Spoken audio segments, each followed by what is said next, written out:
নগাঁও জিলাৰ ৰাঙলু আৰক্ষী চকীৰ অন্তৰ্গত ৩৬ নং ৰাষ্ট্ৰীয় ঘাইপথৰ কাষৰ শিৱ মন্দিৰৰ সমীপত এক বিশেষ গোপন সূত্ৰৰ পমখেৰি ১১টাকৈ ড্ৰাগছ ভৰ্তি কণ্টেইনাৰ চিৰিঞ্জসহ চিংৰাপট্টি ৰিজাৰ্ভৰ আহমদ আলী নামৰ ধুৰন্ধৰ সৰবৰাহকাৰীকেইটাক ৰাঙলু আৰক্ষীয়ে আটক কৰিবলৈ সক্ষম হৈছে। প্ৰথমতে মই ৰাঙলু আৰক্ষী চকী ভাৰপ্ৰাপ্ত বিষয়াক মই মোৰ তৰফৰ পৰা আন্তৰিক অভিনন্দন জ্ঞাপন কৰিছোঁ। তেওঁ যিটো পদক্ষেপ লৈছে ভাল পদক্ষেপ, আৰু এইটোৰ কাৰণে আমাৰ ৰাঙলু আৰক্ষী চকী ভাৰপ্ৰাপ্ত বিষয়া মহোদয় ইতিমধ্যে আমাৰ গাঁও এৰিয়া সকলো এলেকাতে বেনাৰ পোষ্টাৰ কৰা আছে। ড্ৰাগছ, মদ, জুৱা বা বাল্য বিবাহ এইবিলাকৰ বিৰুদ্ধে সদায় ভাল এখন পদক্ষেপ লৈ আছে। আপুনি এতিয়া যিজনক এনেকুৱা কুকৰ্মৰ লগত জড়িত, আপুনি তেওঁক কি কেনেকুৱা ধৰণৰ শাস্তি হোৱাটো বা সমাজলৈ আপুনি কেনেকুৱা ধৰণৰ বাৰ্তা দিব বিচাৰিব যে আপুনি গাঁওবুঢ়া হিচাপে যে এই এনেকুৱা কৰ্মৰ লগত জড়িত হ'লে যে তাৰ কি ব্যৱস্থা হোৱাটো আপুনি বিচাৰে?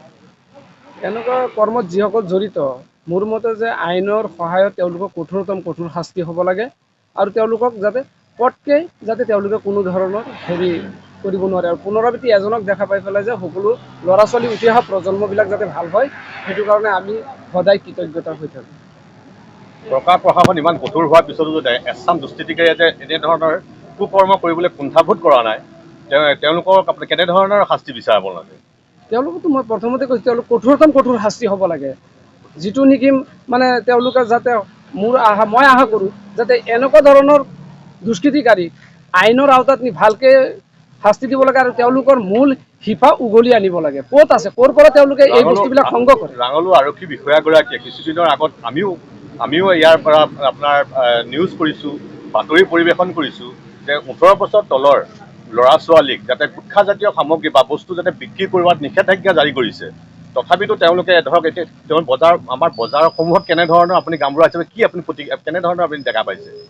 এতিয়া আমি জনাপক্ষত যিমানখিনি পাইছোঁ ভালেই পাইছোঁ। তেওঁলোকে মানে পৰাপক্ষত যিখিনি আমাৰ IC ছাৰে যিখিনি পদক্ষেপ লৈছে সেইখিনি তেওঁলোকে ফ'ল' কৰি আছে, আৰু তেওঁলোকে এতিয়া বৰ্তমান তেনেকুৱা কম বয়সৰ ল'ৰা ছোৱালীক গুটখাজাতীয় বা চিগাৰেট এইবিলাক আদি বিক্ৰী কৰা নিষেধ কৰা হৈছে, বা আমাৰ ফালৰ পৰা আমিও তেওঁলোকক জনাইছোঁ যে এইটো বিক্ৰী কৰিব নালাগে। কম বয়সৰ ল'ৰা ছোৱালীৰ ভৱিষ্যত প্ৰজন্মটো বেয়া হৈ যাব।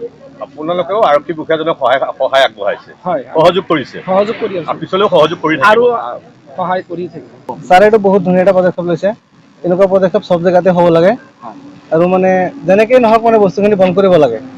Bureau' report, N24 Assam.